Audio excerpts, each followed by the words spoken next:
방송에서 제공하는 투자 정보는 투자 판단에 대한 조언입니다.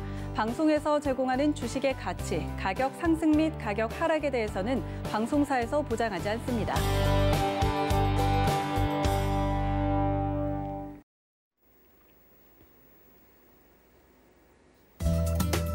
안녕하십니까. 출발 증시와이드 김성희입니다. 어제 시장은 이틀 연속 하락세를 보였습니다. 마감으로 가면서는 낙폭을 줄여가면서 나름 선방했다고 볼 수 있을 것 같은데요. 장중 변동성은 역시나 엄청났습니다. 월요일 70포인트의 변동에 이어 어제는 100포인트가량의 상하단 변동을 보였는데요. 그간 급등했던 코스피 대형주들의 매물이 나와 변동성을 키웠고 상대적으로 코스닥이 낙폭이 덜했습니다. 그리고 개인과 기관의 수급 공방 어제도 이어졌죠. 거래소 시장에서 기관의 1조 7천억 원, 그리고 외국인의 6천억 원가량의 동반 매도 물량, 개인은 또다시 2조 3천억 원가량의 역대급 매수로 받아냈습니다. 투자자 예탁금이 72조 원을 넘어서면서 역대 최대치를 기록하고 있는 상황에서 이 유동성으로 매수 이어가고 있는데요. 언제나 리스크 관리도 꼭 유념하면서 투자하셔야 한다는 점 말씀드리면서 오늘도 여러분의 든든한 가이드가 되어드리도록 하겠습니다. 주요 이슈부터 함께 살펴보시죠. 뉴욕 증시는 전날에 약세를 딛고 강보합으로 마감했습니다. 이번 주 파월 연준 의장의 연설과 조 바이든 대통령 당선인의 부양안 발표를 앞둔 상황에서 국채금리의 상승이 진정되고 재정 부양책 기대는 유지됐습니다. 업종별로는 은행주 주가가 오르면서 다우지수의 상승을 이끌었고 반면에 페이스북과 알파벳 등 커뮤니케이션과 주요 기술주들은 하락하면서 전반적인 증시 상승을 막았습니다. 국제유가가 급반등하면서 11개월 만에 최고 수준으로 올랐습니다. 반등하던 달러가 다시 약세를 보이면서 유가의 상승을 지지한 겁니다.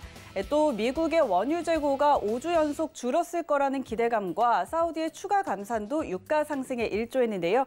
WTI는 53.21달러에 브렌트유는 56.44달러에 거래됐습니다.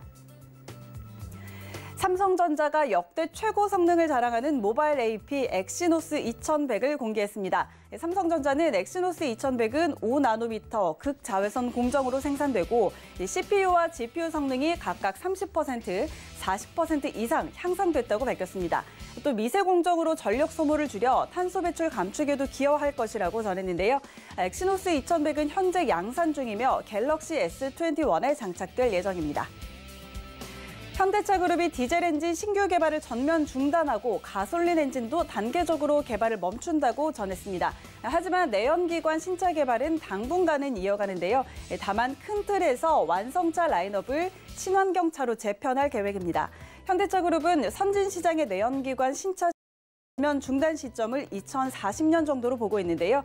이 시점이 더 앞당겨질 거라는 전망도 따르고 있습니다. 네, 출발 증시와이드 지금 출발합니다.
네, 시장의 중심이 되는 이슈를 꼼꼼히 점검해드리는 신승용의 시그널 나우 시간입니다. 브린 코리아 인베스트먼트 신승용 대표 연결돼 있습니다. 대표님 안녕하십니까? 네, 안녕하십니까. 네, 반갑습니다. 자, 오늘도 간밤 뉴욕 증시 마감 상황부터 함께 짚어보도록 하겠습니다. 뉴욕 증시 3대 지수 모두 소폭의 마감을 했는데요. 일단 국채금리의 급격한 상승세가 좀 진정이 됐고 경기 부양책에 대한 기대감 계속 유지가 되는 모습인데 자세한 상황 한번 짚어주시죠. 일단 시장을 지금 좌지우지하고 있는, 특히나 미국 시장을 좌지우지하고 있는 가장 중요한 핵심 이슈는 뭐니 해도 시중 국채 금리의 어떤 그 변동성이다라는 부분 우리 시청자 꼭 좀 염두에 두시고 미국 국채 그리고 우리나라도 마찬가지로 시중 금리의 방향성에 대해서 꼭 좀 주목할 필요가 있는 그런 상황이 도래했다라는 부분 마음속에 꼭 새겨 두셔야 될 것 같습니다. 일단 국채 금리 그리고 시중 금리의 어떤 그 상승과 하락 이런 부분들은 지금 현재 유동성이 상당 부분 진행되고 있는 그런 상황들 속에서 조금이라도 유동성에 훼손이 있지나 않을까라는 그런 우려감 이런 부분들이 전체적으로 주가의 단기 급등 이 부분에 대한 부담감이 한꺼번에 좀 작용을 하게 되면서 조금 금리 방향성에 대해서 상당히 시장은 민감하게 반응을 하고 있다라는 부분 꼭 염두에 두셔야 될 것 같습니다. 지난번 미국 시장 3대 증시 모두 조금은 좀 오르락 내리락 하는 그런 모습의 어떤 그 마감 상황을 보였습니다. 움직이는 상황을 보였습니다. 근데 여기에 가장 크게 영향을 주었던 변동성 요소는 시중금리, 미국 국채금리가 어떤 모습을 보이느냐. 앞서서 김성환 앵커 말씀해 주셨다시피 미국 국채금리의 상승세가 1.8까지 올랐다가 0.13 정도로 마감을 하는 그런 모습 보여주게 되면서 상승폭이 조금 둔화하게 되면서 오르락내리락 했던 미국 증권 시장의 어떤 그 움직임이 일단은 상승세로 마감을 해주는 그런 모습 나타났다라는 점. 전체적으로 투자 심리 생각을 해보면요. 물론 악재가 분명히 있습니다. 트럼프 탄핵과 관련된 정치적인 불확실성. 아마도 오늘 밤 미국 하원에서 실질적인 투표가 진행될 예정에 있는 그런 상황이고요. 이런 상황들 속에서 트럼프 탄핵과 관련된 정치적인 불확실성. 일단 20일 이전, 그러니까 19일, 20일 퇴임이니까요. 그 전에 상원을 통과할 가능성은 상당 부분 불투명하게 상당히 어렵겠지만 실제로 미국 탄핵 같은 경우에 대통령 탄핵 같은 경우는 대통령 임기를 마친 이후에도 얼마든지 진행이 가능하기 때문에 이와 관련된 불확실성은 분명히 있을 수 있다라는 점. 그리고 주가 여전히 우리 시장도 마찬가지고요. 단기 급등에 대한 주가 부담감 계속 작용이 되고 있습니다. 여기서 기업들의 실적이 상당히 긍정적으로 나와줘야 되고요. 실질적으로 지금 현재 시장의 어떤 다소간 변동성 양상이 조금 좀 나타날 기미가 보이는 가장 큰 이유는 유동성 훼손 여부가 되겠습니다. 지금 현재 그렇기 때문에 시장의 금리 방향성에 대해서 상당 부분 예의주시하고 있다라고 보셔야 될 것 같고 호재는 여러 가지가 있습니다. 이미 알고 계시겠습니다만은 경기 부양책 이제 내일 저녁 정도에 바이든 대통령 당선자가 추가 경기 부양책에 대한 가이드라인 발표가 예정되어 있는 그런 상황이죠. 시장은 여기에 상당 부분 기대를 걸고 있다라고 보셔야 될 것 같고 그리고 최근 이제 연준 의원들의 각종 발언들, 연설들 이런 부분들을 좀 종합을 해본다라면 통화 확대, 통화의 테이퍼링은 올 연말까지의 가능성은 상당 부분 제한적이다라는 쪽에 무게가 많이 실리게 되면서 현재 풍부한 유동성, 시중 내에 있는 풍부한 유동성은 당분간 지속될 가능성이 높겠다. 하지만 시장에서는 여전히 시중 금리의 어떤 그 움직임 양상, 상승 양상이 나타나고 있기 때문에 좀 주식 시장의 어떤 모멘텀 둔화 가능성에 상당 부분 무게가 실리고 있다라고 생각을 해 두셔야 될 것 같습니다. 그렇다면 이제 실적 개선세가 좀 기대가 되는 그런 상황이겠죠. 이런 부분들이 결국은 밸류에이션에 대한 부담감 해소는 물론 유동성 장세에서 자연스럽게 실적 장세로 넘어가게 만드는 단초 역할을 할 것이다라는 부분, 방아쇠 역할을 할 것이다라는 부분 생각을 해 두셔야 될 것 같고 1월 효과에 대한 기대감은 여전히 대기하고 있습니다. 바이든 신정부 출범과 관련된 정책 모멘텀, 경기 부양책, 재정 확대, 유동성 지속 이런 부분들이 될 것 같고 코로나 변종 확산 부담 일단 뭐 경제 정상화는 조금 좀 지연되겠지만 여전히 백신에 대한 기대감은 지속되면서 전체적인 경기 개선에 대한 기대감을 키우고 있다.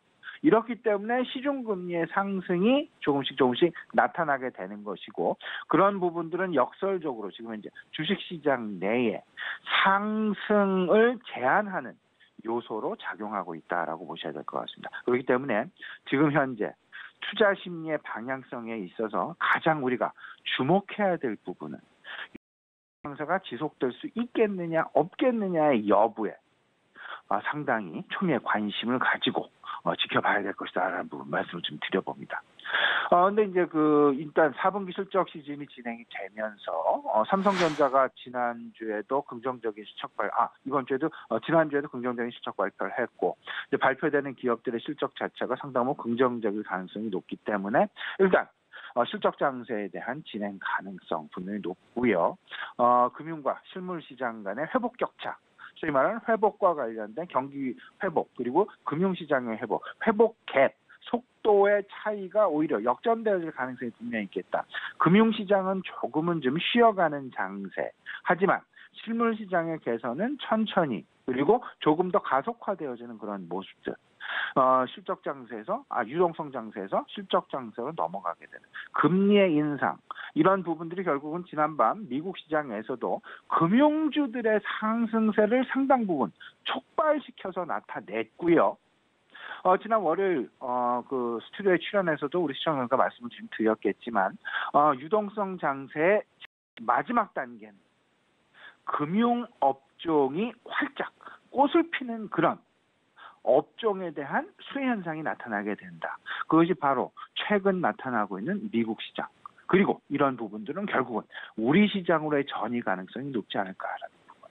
그렇기 때문에 은행주에 대한 관심 그리고 증권업종에 대한 관심 계속해서 가져야 되겠다 말씀드려보고요. 신정부 출범 그리고 경기부양 정책 모멘텀과 관련해서 여전히 친환경 업종 그리고 경기 민감주 그다음에 원자재주에 대한 관심 여전히 유효하다라는 부분 꼭 잊지 말고 시장 대응에 참고하셔야 되겠습니다. 네, 그런가 하면 이 현대차가 애플카의 유력한 파트너로 떠오르면서 최근에 이 그룹주들 주가가 급등했습니다. 시장에서 그런데 투자 의견은 좀 양분되고 있는 상황인데 외형 성장과 원가 절감 차원에서 기회라는 의견. 그런데 또 반면에는 이 애플이 향후 잠재적인 경쟁자이기 때문에 또 이런 부분은 부담이다. 이런 의견들이 있는데 투자 방향 저희가 어떻게 잡아볼 수 있을까요? 예, 애플도 밝혔고요. 현대차도 밝히고 이제 월스트리트저널에서도 얘기가 나왔고 로이터를 통해서도 얘기가 나온 그런 상황들 조금 좀 정리를 해보면요. 애플 컴퓨터로부터 현대차는 분명히 러브콜을 받았습니다. 근데 현대차 지금 의사결정을 아직은 못하고 있는 그런 상황. 근데 그 세부 내용에 대해서는 아직 밝혀진 바는 분명히 없습니다. 현대차에서 그 조회 공시를 통해서 2월 중 지금으로부터 한 달 이내에는 어떤 그 결정을 해서 그 부분에 대한 발표를 분명히 하겠다. 애플이 자율주행 전기 자동차를 개발하겠다, 시판에 나서겠다라고 선언한 이후에 첫 번째 애플 컴퓨터의 행보가 아닐까라는 그런 생각입니다. 문제는 이렇습니다. 협업이냐 아니면 OEM 또는 ODM 수준에서 그칠 것이냐. 이게 결국은 애플과 현대차 간의 어떤 그 딜이 성사되는 과정 속에서 만약에 OEM이나 ODM 수준 정도라면 현대차는 굳이 애플카의 어떤 그 러브콜을 받지 않을 가능성도 상당 부분 높다라고 보셔야 될 것 같고요. 아니면 따로 이제 그 협업 수준에 상당히 진보된 소위 말하는 콜라보레이션의 어떤 그 의미를 상당 부분 부여할 수 있는 아마 이제 새로운 어떤 회사를 서로 간에 출자해서 만든다든지 협업의 단계가 조금은 좀 상당히 물고 물리는 관계의 어떤 그 밀착적인 협업 관계다라면 이 부분은 지금 현재 현대차 주가에서 상당 부분 상승 모멘텀을 추가적으로 더 가지고 갈 수 있는 그런 원동력이 되기에 충분하다라는 점. 최근 주로 주요 리서치 하우스에서 현대차에 대한 목표 주가를 이미 30만 원 이상으로 높여놓고 있는 그런 상황들이 속속 실현이 되고 있습니다. 그 이야기는 결국은 협업, OEM, ODM보다는 협업의 가능성이 높고 그 협업의 수준 정도가 상당 부분 현대차에 도움이 될 수 있는 그런 가능성이 높다라는 쪽에 기대를 걸고 있기 때문이다라는 그런 생각입니다. 앞으로 한 달 동안 애플과 현대차 간에 상당 부분 서로 간에 의견 교환이 많이 다양하게 일어나겠지만 그런 과정들 속에서 현대차는 분명히 OEM이나 ODM 수준보다는 협업 쪽으로 그 뒤를 이끌어갈 가능성이 상당히 높지 않겠느냐라는 부분. 애플과 현대차의 협업이 된다면요, 업계에 어마어마한 지각 변동의 출현 가능성 우리가 생각을 해둘 필요가 있어 보입니다.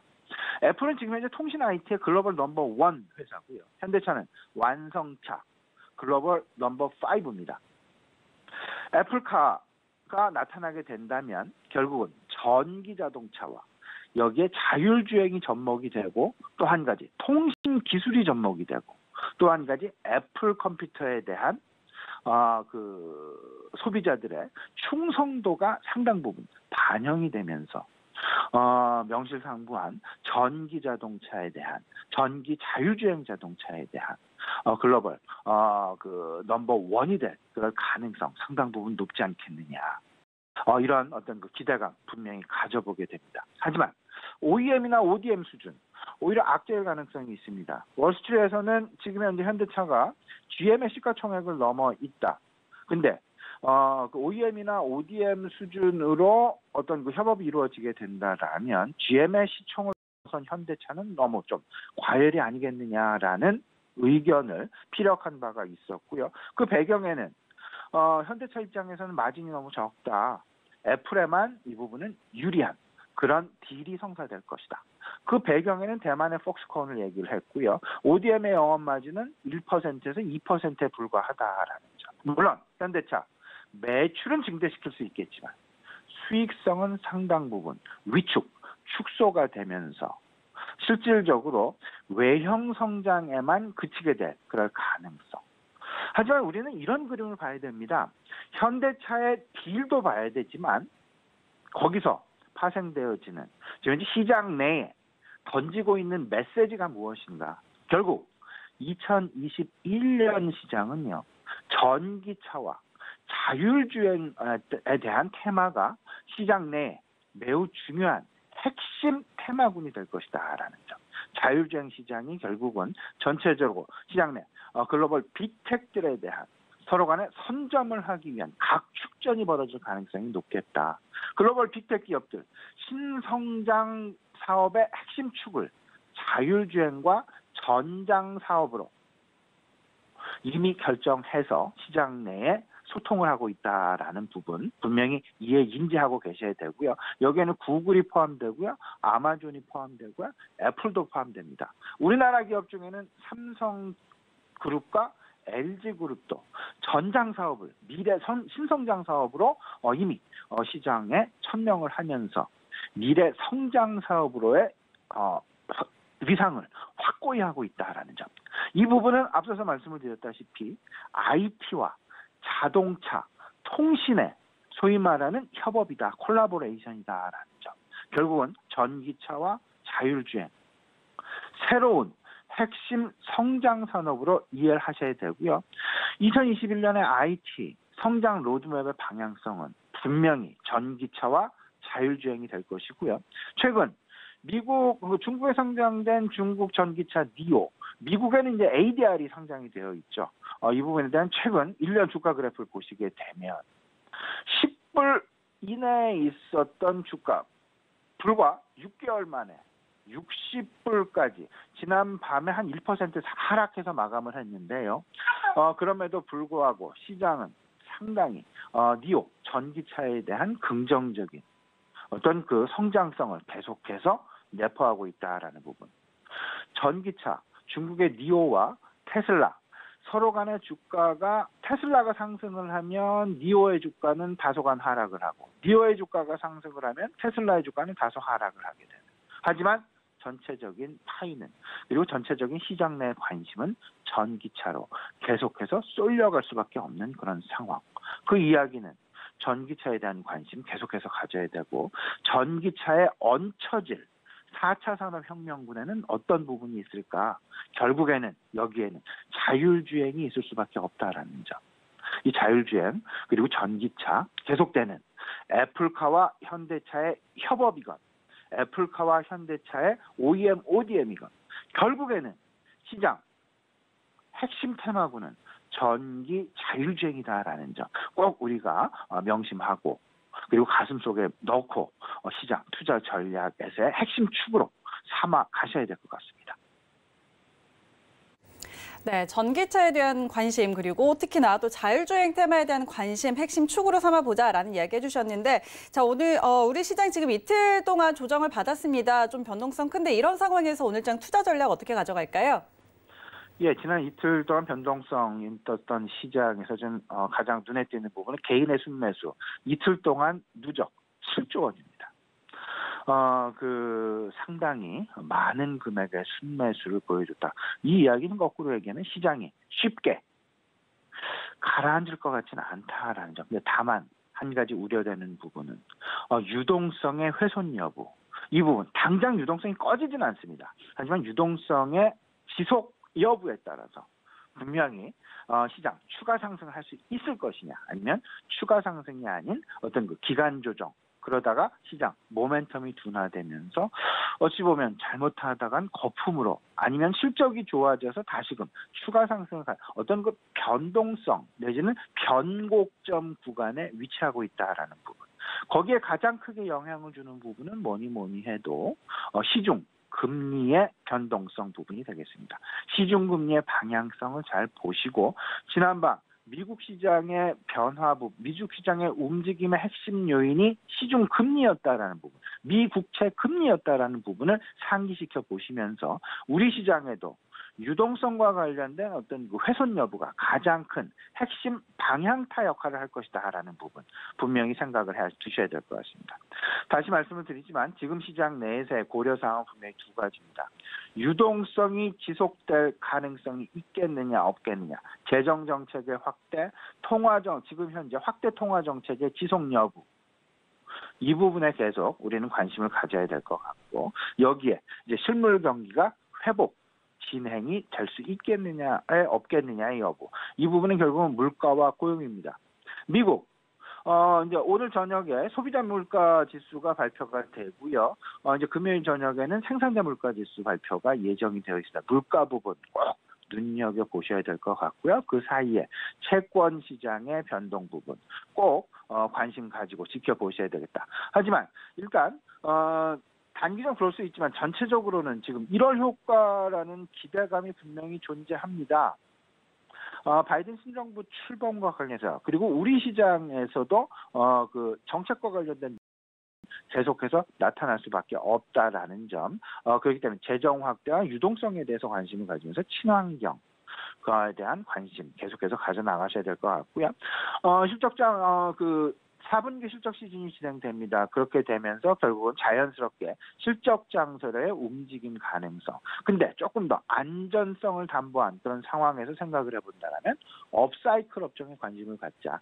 지난밤 미국 시장에서 유독 눈에 보였던 업종, 상승 업종은 금융업종과 그 다음에 반도체 업종이었습니다.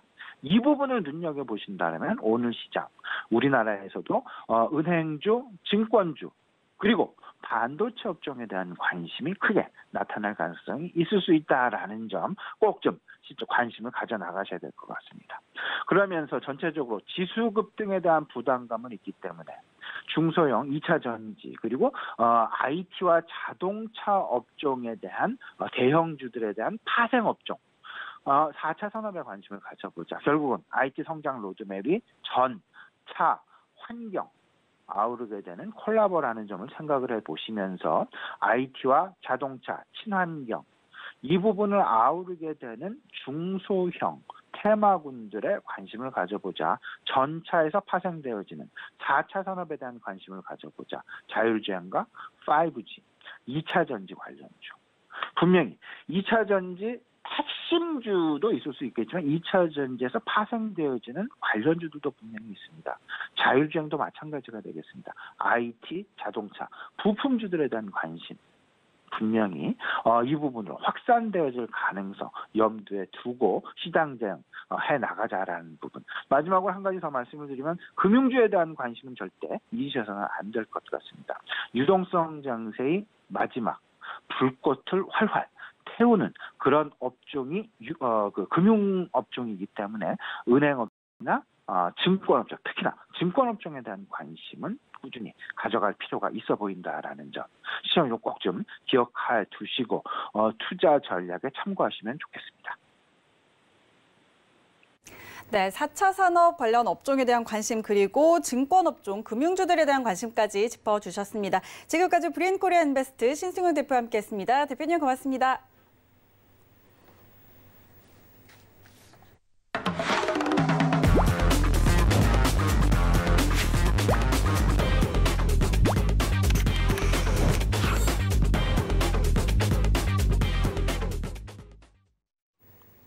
네, 이어서 국내외 시장 쟁점 분석해보는 라이브 이슈 타임입니다. KTB 투자증권 이성훈 과장과 전화 연결돼 있습니다. 과장님 안녕하십니까?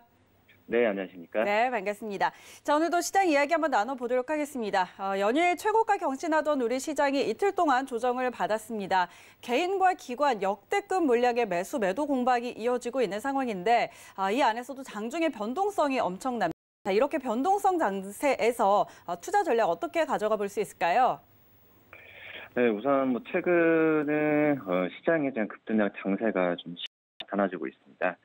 그 전에 역사적 없었던 개인들의 어떤 수급적인 그 시장의 움직임이 좀 나와주고 있는데, 어제도 그렇고 월요일도 그랬었죠. 이 개인 투자들의 적극적인 순매수가 나왔음에도 불구하고 이 외국인과 기관의 대규모 순매가 나와주면서 이 변동성이 확대되는 모습을 보여주었는데, 특히 이제 개인 투자자들의 매수세가 크지 않은 종목군 중심으로 이러한 경향이 좀 높아지고 있는데, 이런 부분은 밸류에이션 부담에 따른 어떤 차익시험 매물이 출회된 부분에 있어서 어떤 개인들의 수급 받침이 되지 않으면은 이 종목들에 대한 변동성이 심화된다는 부분을 다시 한번 느끼지 않았나 지금 판단이 되고 있고요.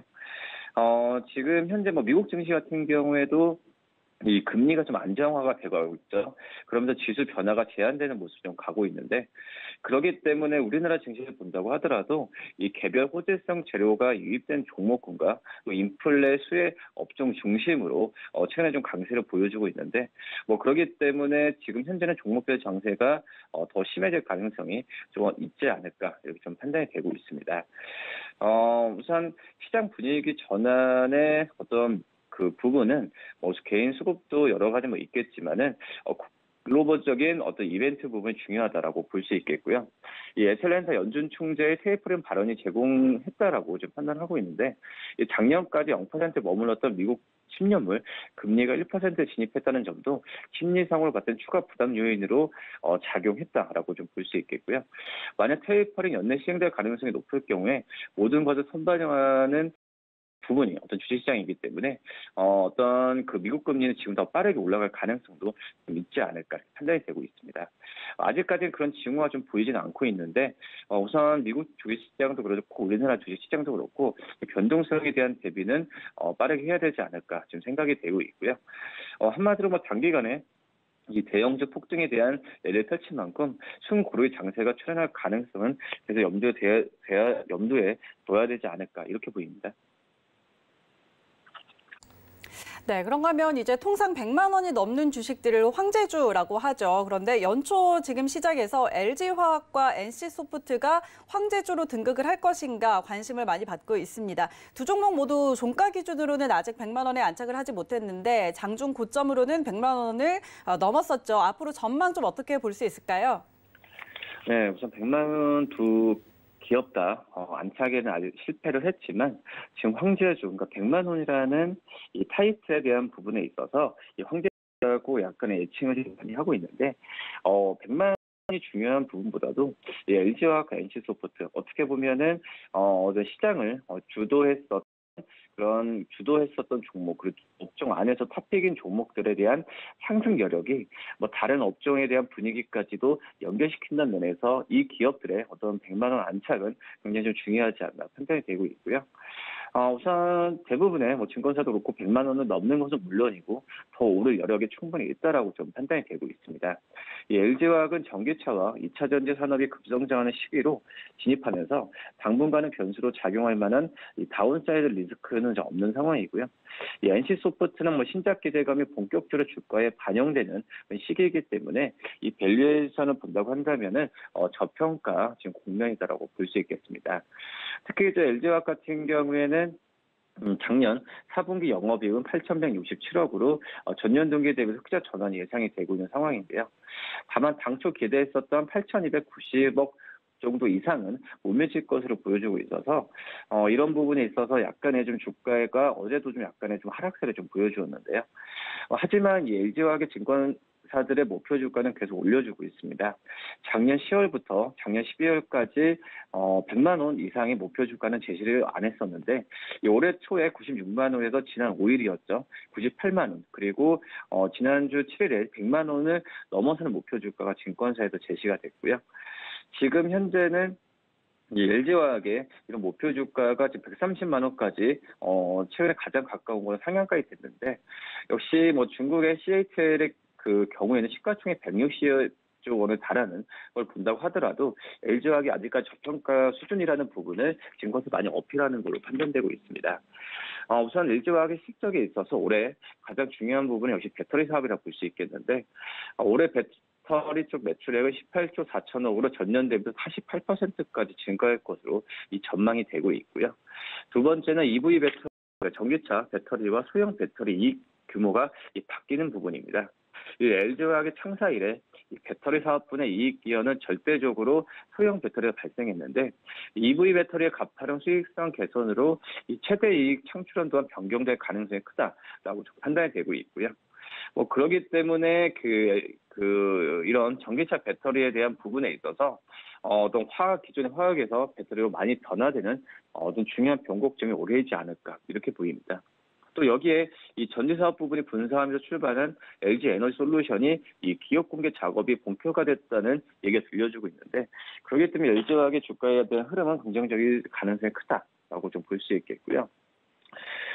그다음에 NC소프트 같은 경우에는 신작에 대한 모멘텀이 좀 많이 커지고 있는 상황입니다. 지금 NC소프트는 주가가 작년에 민감주가 올랐을 때로 비교한다면은 크게 오르지 않았기 때문에 차익 실현에 많이 노출은 안 돼 있다라고 좀 생각이 되고 있고요.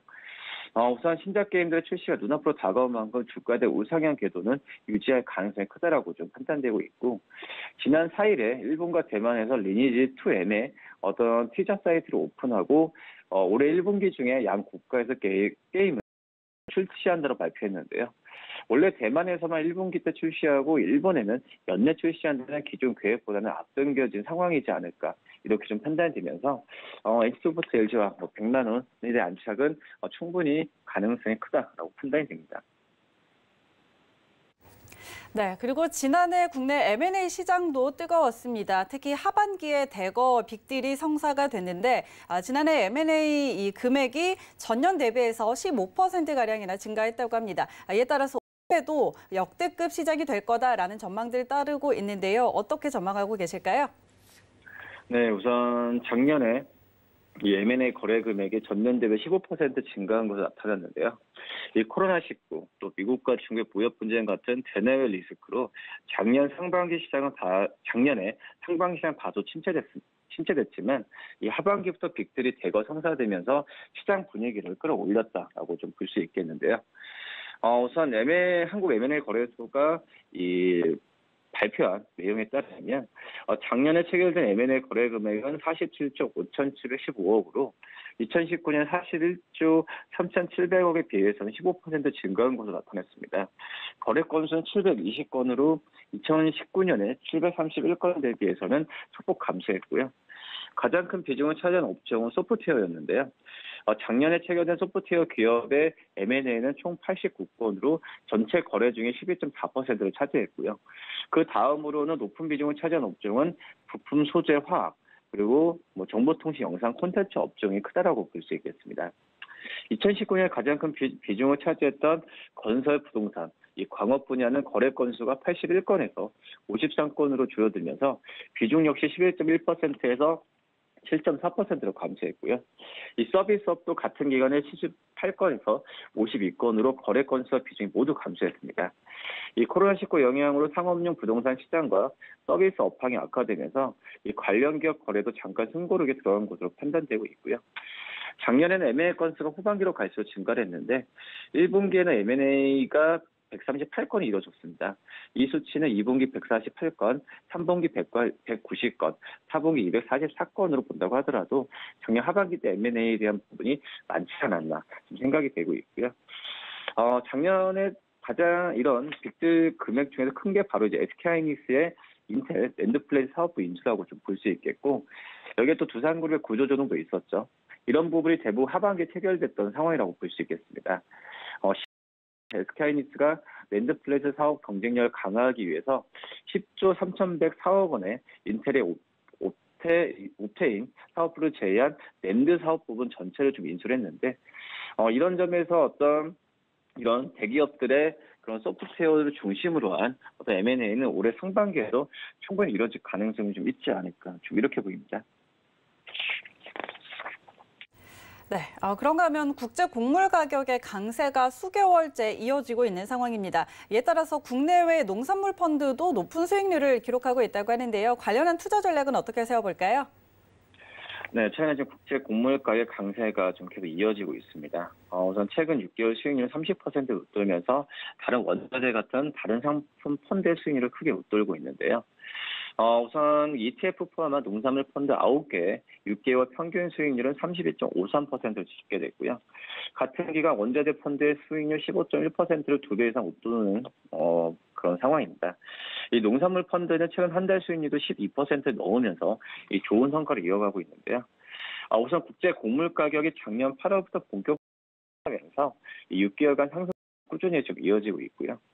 이 덕분에 오랜 기간 부진했던 농산물 펀드 같은 경우에도 손실을 상당 부분 좀 만회했습니다.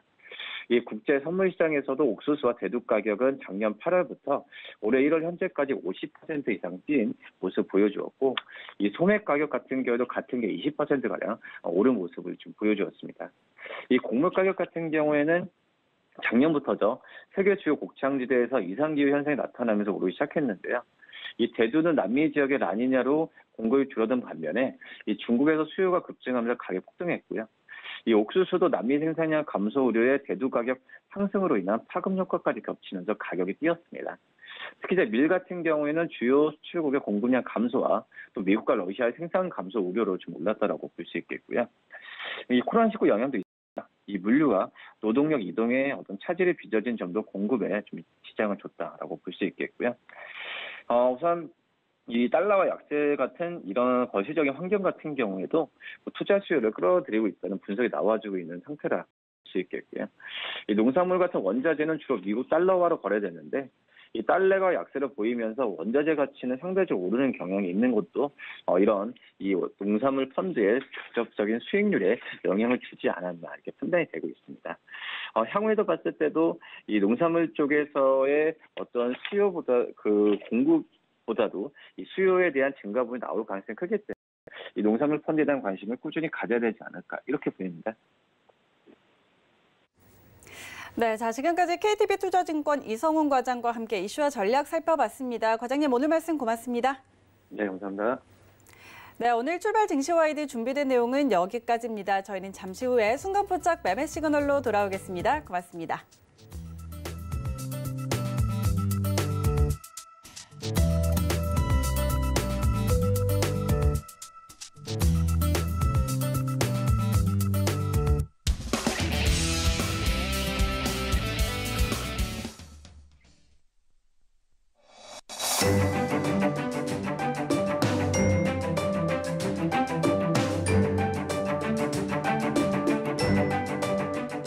안녕하세요. K웨더 라이프스타일 예보 시간입니다. 시작됐습니다.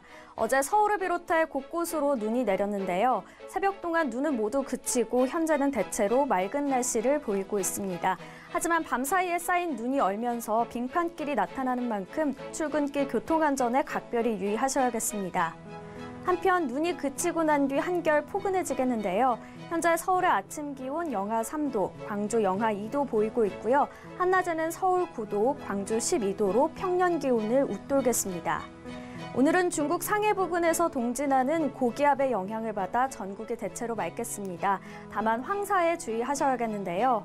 중국 내륙 지역에서 발원한 황사가 우리나라를 통과하면서 전국 미세먼지 농도도 나쁨 단계까지 치솟겠습니다. 외출하실 때 미세먼지용 마스크 착용하셔야겠습니다. 다음은 자세한 지역별 날씨입니다. 중부지방 서울과 대전의 아침 기온 영하 3도로 시작하고 있고요. 낮 기온은 서울과 청주 9도, 대전 10도 예상됩니다. 동해안 지방은 속초 2도, 강릉 1도 보이고 있고요. 낮 기온은 10도 안팎에 머물겠습니다. 남부지방 광주 영하 2도, 대구 영하 3도로 시작하고 있습니다. 한낮에는 11도에서 12도 분포 보이겠습니다. 동해상에는 풍랑특보가 발효 중인 가운데 물결이 최고 4m로 매우 거세게 일겠습니다. 그 밖의 해상도 최고 2.5m로 약간 높게 일겠습니다.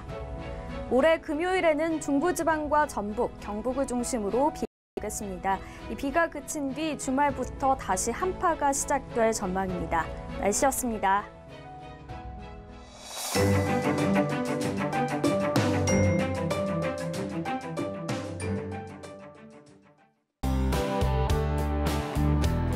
본 방송에서 제공하는 투자 정보는 투자 판단에 대한 조언입니다. 방송에서 제공하는 주식의 가치, 가격 상승 및 가격 하락에 대해서는 방송사에서 보장하지 않습니다.